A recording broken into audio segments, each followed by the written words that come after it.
భక్తులకు విజ్ఞప్తి, SBI officers colony, Musarambagh, Sri Venkateswara స్వామివారి దేవాలయంలో వేయించేసుకున్నటువంటి శ్రీ పార్వతీరామలింగేశ్వర స్వామివారి సన్నిధిలో ఈ నెల 10వ తేదీ శనివారం శనిత్రయోదశి సందర్భంగా ఉదయం 6 గంటల నుండి కూడా విశేషంగా నవగ్రహాలలో ప్రధాన గ్రహమైనటువంటి కర్మకారకుడైనటువంటి యోగకారకుడైనటువంటి శనీశ్వరుడికి తైలాభిషేకములు నిర్వహించడం జరుగుతోంది. ఉదయం 6 గంటల నుంచి కూడా ప్రారంభమవుతాయి. ఈ అభిషేకం చేయడం వల్ల ఏలనాటి శని, అర్ధాష్టమ శని, అష్టమ శని, కంటక శని దోషాలు తొలగడమే కాకుండా పూర్వజన్మ నుంచి వస్తున్నటువంటి సమస్తమైనటువంటి కర్మలని కూడా ఈ శనీశ్వరుడు జాతక రూపంలో ఉండి మన చేత అనుభవింపజేస్తూ ఉంటాడు.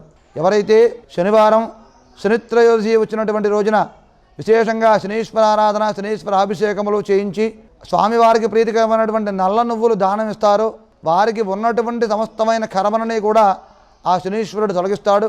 కాబట్టి ఈ అవకాశాన్ని భక్తులందరూ వినియోగించుకోవలసిందిగా మనవి. దీనికి దేవస్థానం వారి టికెట్ 50 రూపాయలు. అలాగే దూర ప్రాంతంలో ఉన్నటువంటి వారందరూ కూడా అభిషేకం చేయించుకునేవారు ఆన్లైన్ ద్వారా మీ గోత్రనామాలు పంపితే మీకు కూడా అభిషేకం చేయడం జరుగుతుంది. భక్తులు గమనించగలరు. స్వస్తి. స్టార్ వి భక్తి టీవీని సబ్స్క్రైబ్ చేసుకోండి, లైక్ చేయండి, షేర్ చేయండి.